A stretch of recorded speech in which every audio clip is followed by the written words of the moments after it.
left-hand side here is slowly separating from the island. That's erosion and granite.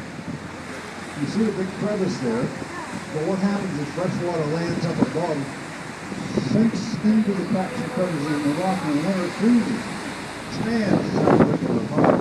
There's another solid here, about 45 feet above the water line there. There's a natural stone bridge. Geologists tell us that's actually part of the bedrock. It's not a boulder that fell down and got wedged into place there. So what is so darn unusual about a stone bridge? They're just not really good.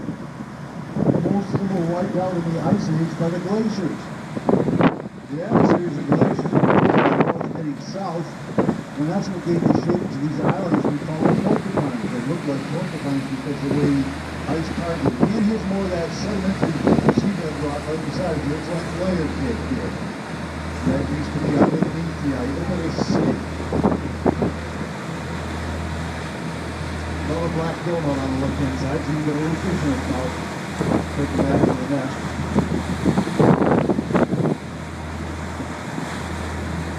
In fact, if you look out to the right-hand side now, all the